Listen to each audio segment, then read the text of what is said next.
یہ دو طرح کے لوگ ہیں. ایک وہ بیمار جن کی بیماری دائمی ہے, جن کی بیماری دائمی ہے, یعنی ان کی زندگی کے ساتھ وہ بیماری ہے. بہت سارے لوگوں کو جیسے شوگر کا وہ اسٹیج پہنچ جاتا ہے کہ جس میں وہ روزہ نہیں رکھ سکتے, اور پھر ان کو اس بیماری سے اپنی زندگی کے اندر شفا یابی کی امید بھی نہیں ہوتی ہے. تو پھر ان کو کیا ہے کہ وہ کفارہ دے اور روزہ کی رخصت اٹھائیں.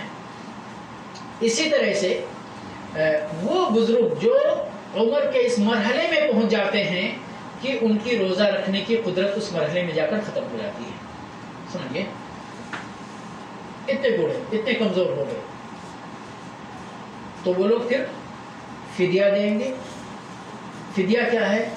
جتنے دنوں میں روزہ آپ نہیں رکھیں گے اتنے دنوں کے مقابلے میں ایک ایک مسکین کو کھانا کھلانا 2 وقت کا, ٹھیک ہے, یعنی نصف سا جو کہتے ہیں, یعنی 1.25 کلو تقریباً یا 1.5 کلو اگر چاول دینا ہے, گیہوں دینا ہے تو, اور نہیں تو اگر آپ اپنے گھر سے پکا ہوا کھانا دے دیتے ہیں یا مسکینوں کو اپنے گھر پہ کھانا پکوا کر بلا کر کھلا دیتے ہیں, تو یہ ساری صورتیں, یہ سارے طریقے یعنی جائز ہیں, ان کی گنجائش ہے. البتہ بہت سارے لوگ پیسہ دینے کے قائل ہیں, پیسہ نہیں دینا چاہیے. جہاں جہاں پر اللہ رب العالمین نے کھانے کی بات کی ہے وہاں پر پیسے کی بات ہم کو نہیں کرنی چاہیے. ہاں پیسہ دے سکتے ہیں آپ. کس کو دے سکتے ہیں پیسہ؟ ڈائریکٹ جو مستحق ہے نا اس کو نہیں دے سکتے, لیکن جو اس مستحق کا مندوب ہے آپ اس کو دے سکتے کہ وہ نہیں آپ کا مندوب ہے. یہاں دو طرح کی مندوبیت ہوتی ہے, ریپرزینٹ کرتے, یعنی کوئی ادارہ ہوتا ہے, سمجھ گئے, جو ادارہ یہ بیچ میں میڈیٹر ہوتے ہیں, دینے والوں کا پیسہ لیتے ہیں اور ان کی نمائندگی کرتے ہیں, پھر ان کی طرف سے وہ نیابت کرتے ہوئے مستحقین تک پہنچاتے ہیں. ایسے لوگوں کو آپ پیسہ دے سکتے ہیں, کیونکہ آپ نے پیسہ ڈائریکٹ مستحق کو نہیں دیا ہے, اپنے کسی نائب کو دیا ہے جو آپ کی طرف سے کھانا خرید کر ان کو پہنچانے والا ہے, تو اس میں کوئی حرج کی بات نہیں ہے, سمجھ گئے. ڈائریکٹ فقیر کو آپ پیسہ دیں یہ درست نہیں ہے. جیسے صدقہ فطر کا معاملہ ہے, صدقہ فطر میں بھی وہی ہے, صاع من طعام و صاع من اللہ کے نبی صلی اللہ علیہ وسلم نے جن چیزوں کا ذکر فرمایا. اب وہ آج کل ایک نیا مسئلہ, بہت بڑا مسئلہ بنا ہوا ہے, جہاں پر عاجزی کی صورت آ جائے تو لا یکلف اللہ نفسا الا وسعہا, لیکن جہاں پر اختیار ہے آپ دے سکتے ہیں, کھانا خرید کر پہنچا سکتے ہیں, یا کسی کو آپ اپنا نائب بنا سکتے ہیں جو آپ کی طرف سے یہ ذمہ داری ادا کر سکے, وہاں تک آپ کو یہی کوشش کرنی ہے کہ آپ کھانا ہی ان تک پہنچائیں. واللہ تعالی اعلم بالصواب. روزہ چند چیزوں سے روزہ باطل نہیں ہوتا, لیکن اس کا ثواب باطل ہو جاتا ہے, اس کا ثواب ختم ہو جاتا ہے, سمجھ گئے. کیا ہیں وہ چیزیں؟ جیسے ایک بندہ روزہ رکھتا ہے اور نماز نہیں پڑھتا ہے, روزہ رکھتا ہے اور نماز نہیں پڑھتا ہے, ٹھیک ہے. اب اس نے روزہ تو رکھا, فجر سے لے کے مغرب تک کچھ نہیں کھایا پیا, ٹھیک ہے, لیکن نماز نہیں پڑھا. تو یہاں تو ایک مسئلہ تو یہ ہے کہ جن علماء کے نزدیک نماز ترک کرنے والا کافر ہے, اور یہی مسئلہ زیادہ راجح اور ثبوتوں کی بنیاد پر قابل ترجیح ہے, ٹھیک ہے. تو جب بندہ کافر ہو گیا تو کفر کے بعد کافر کا کوئی بھی نیک عمل قابل اعتبار نہیں ہوتا, تو مسئلہ وہی ختم ہو گیا. لیکن اگر کچھ لوگ یہاں پر دوسرے تو بھی چونکہ روزہ سے بڑا فرض اس نے ترک کیا ہے تو اس کے چھوٹے کا پھر کم از کم یہ سمجھا جائے گا کہ اس کا اجر تو باطل ہو ہی رہا ہے.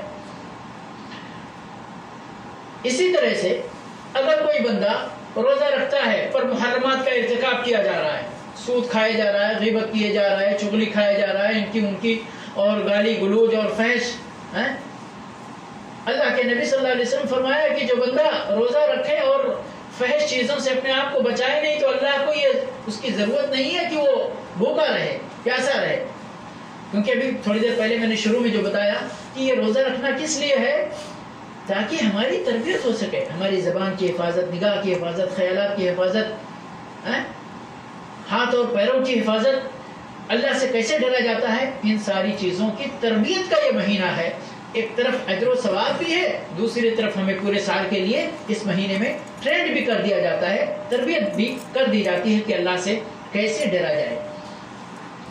چند وہ باتیں بطور تنبیہ کہ جن سے روزہ نہیں ٹوٹتا. عام طور پر لوگوں کے خیال میں یہ ہوتا ہے کہ بھئی ہو سکتا ہے ہمارا روزہ خراب ہو گیا، باطل ہو گیا کیسے، لیکن ان سے روزہ نہیں ٹوٹتا ہے. وہ کیا چیزیں ہیں؟ بھول کر کھانا پینا یا روزہ توڑ دینے والی کسی اور دیگر چیز کا ارتکاب کر لینا، اور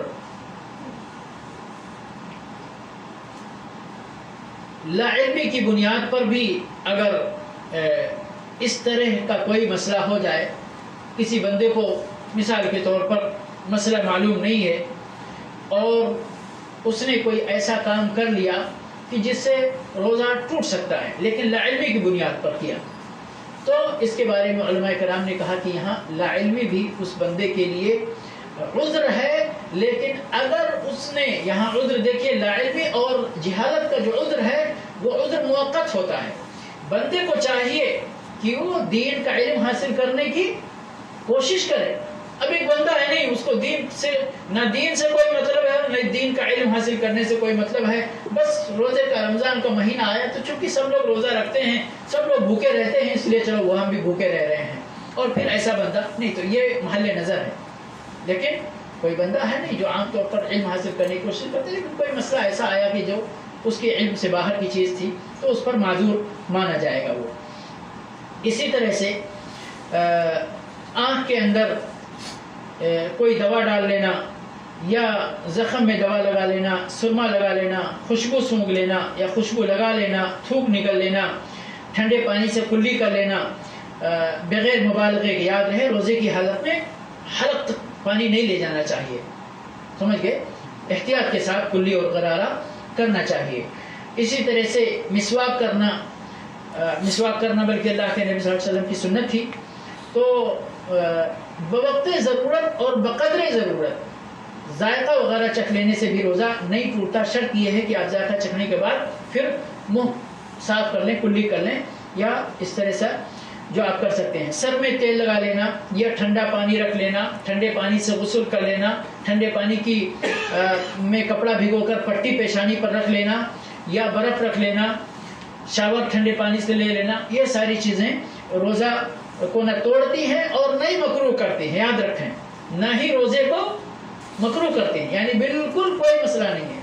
آپ باہر سے آئے ہیں، آپ کو ضرورت محسوس ہو رہی ہے کہ آپ شاور لینا چاہتے ہیں، ٹھنڈے پانی سے جتنا چاہے اتنا آپ لے سکتے ہیں، کوئی مسئلہ نہیں.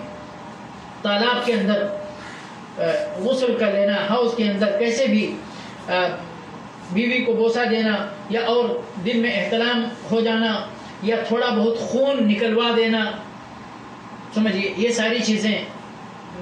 حجامت اور پچنا لگوانے کے بارے میں اختلاف ہے، لیکن بعض علماء کرام نے اسی کو ترجیح دیا ہے کہ پچنا لگوانے سے بھی نہیں ٹوٹتا ہے روزہ.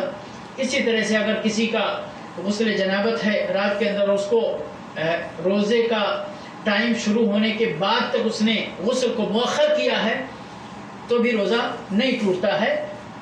شرط یہ ہے، ضروری یہ ہے کہ فجر کی نماز سے پہلے آپ غسل کر فجر کی نماز ٹائم سے ادا کر لیں. میں سمجھتا ہوں وقت زیادہ ہو رہا ہے یا ہو گیا زیادہ. چند باتیں اس مہینے میں دیکھیے، مہینہ بڑی برکتوں والا ہے، فضیلتوں والا ہے. تو میں نے عمومی بات شروع میں کی تھی کہ جن باتوں کا حکم اللہ تبارک و تعالیٰ نے ہمیں عام طور پر دیا ہے وہ آپ اس مہینے کے اندر زیادہ کثرت کے ساتھ کرنے کی کوشش کریں. اور ابھی پچھلے درس میں یہ بات گزری ہے کہ قرآن کا رمضان کے مہینے کے ساتھ بڑا گہرا تعلق ہے. اس تعلق کا تقاضا یہ ہے، جیسا کہ ہمارے اسلاف کرام کرتے تھے، کہ بہت سارے علماء کرام دین کا اور مشغلہ چھوڑ کر، یعنی درس، تدریس، فتویٰ، یہ چھوڑ کر قرآن پہ ان کی توجہ ہو جایا کرتی تھی، وہ پورے مہینے کے اندر قرآن پر پہلے نمبر پر توجہ دیا کرتے تھے، قیام اللیل میں بھی قرآن اور دن میں بھی قرآن اور ذکر و اذکار کرتے رہتے تھے۔ تو یہ ہمیں یعنی اس کا اہتمام کرنا چاہیے اور زیادہ سے زیادہ اس کی حفظ کرنی چاہیے۔ اسی طرح سے قیام اللیل کرنا، تہجد پڑھنا، جتنا ممکن ہو، جتنا آپ کی طاقت ہو کرنا چاہیے، کیونکہ اللہ کے نبی صلی اللہ علیہ وسلم نے روزے کے اندر، اس مہینے کے اندر تاکید فرمائی ہے، من قام رمضان ایمانا واحتسابا غفر له ما تقدم من ذنبه، جس نے رمضان کے مہینے میں قیام اللیل کیا ایمان کی حالت میں، اجر و ثواب کی نیت سے، تو اس کے پچھلے گناہ معاف کر دیے جائیں گے۔ 3 طرح کی حدیث اسی بالکل یعنی انہی الفاظ کے ساتھ، من صام رمضان ایمانا واحتسابا غفر له ما تقدم من ذنبه، اور اسی طرح سے من قام رمضان ایمانا واحتسابا غفر له ما تقدم من ذنبه، اور لیلۃ القدر کے سلسلے میں ایک مستقل حدیث بالکل اسی طرح، من قام لیلۃ القدر ایمانا واحتسابا غفر له ما تقدم من ذنبه۔ اس طرح کی حدیثیں آئی ہوئی ہیں، ان سبھی کا تقاضا ہے کہ آپ ان اعمال کا اہتمام کریں اس مہینے کے اندر۔ اور اس مہینے میں ایک محترم بشان عبادت اعتکاف کا ہے، اعتکاف کرنا چاہیے جس کو اللہ رب العالمین نے جس کے لیے اس چیز کو میسر کیا ہو۔ اور شب قدر کا اہتمام کرنا، لوگ شب برات کا اہتمام کرتے ہیں جبکہ شب برات کے لیے کوئی دلیل نہیں ہے۔ شب قدر کے لیے قرآن بھی ہے اور حدیث بھی ہے، نبی صلی اللہ علیہ وسلم کا عمل بھی ہے، صحابہ کرام کا عمل بھی ہے، اور پورے اسلاف کرام کے عمل کا ایک سلسلہ قائم ہے، لیکن ہمیں اس کی اتنی فکر نہیں ہوتی جتنی شب برات کی فکر ہوتی۔ یہ ہم نے پیمانہ الٹ دیا ہے، پلٹ دیا ہے۔ اور اس مہینے کے اندر اور بھی صدقہ و خیرات کثرت سے کرنا چاہیے، موقع ملے میسر ہو تو عمرہ کرنا چاہیے۔ انہی باتوں کے ساتھ میں اپنی گفتگو ختم کرتا ہوں، اللہ تبارک و تعالیٰ سے دعا کرتے ہوئے کہ رب العالمین ہمیں اس مہینے کی خیرات اور برکات سے اپنی اپنی جھولیوں کو بھرنے کی زیادہ سے زیادہ توفیق عطا فرمائے۔ وآخر دعوانا ان الحمد للہ رب العالمین وصلی اللہ علی نبینا محمد وعلی آلہ واصحابہ اجمعین۔ جی اگر وقت تو بہت ہو گیا لیکن اجازت ہو لوگوں کی طرف سے۔ جی ریلیٹڈ سوال ہے کہ یہ بعض مسجدوں میں کوئی 12 رکعت پڑھتا ہے، کوئی 20 پڑھتا ہے، کوئی 8 پڑھتا ہے، اس کا بتا دیں کہ کتنی رکعت پڑھنا چاہیے اور کتنا صحیح ہے؟ جی دیکھیں، صحیح بات اگر کہیں گے تو حدیث بڑی واضح ہے، بڑی ہی واضح ہے اور بڑی صریح ہے۔ صریح یعنی عائشہ نبی صلی اللہ علیہ وسلم کے بارے میں ہم جب سیرت کی بات کرتے ہیں تو یہ بتائیے، عائشہ رضی اللہ تعالی عنہا سے زیادہ نبی صلی اللہ علیہ وسلم کے گھر کی عبادتوں کے بارے میں کون بتا سکتا ہے؟ میں سمجھتا ہوں کسی کو اختلاف نہیں ہوگا کہ عائشہ رضی اللہ تعالی عنہا سے زیادہ اور کوئی بتا سکتا ہے۔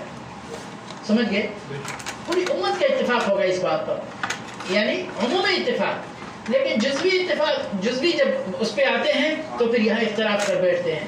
عائشہ رضی اللہ تعالیٰ عنہ فرماتی ہیں صاف طور پر کہ اللہ کے نبی صلی اللہ علیہ وسلم نہ رمضان میں اور نہ ہی رمضان سے باہر، یعنی پورے سال، مطلب یہ ہوا کہ پورے سال آپ 11 رکعتوں پہ زیادتی نہیں کرتے تھے، 8 رکعتیں تراویح یا تہجد اور 3 رکعت وتر۔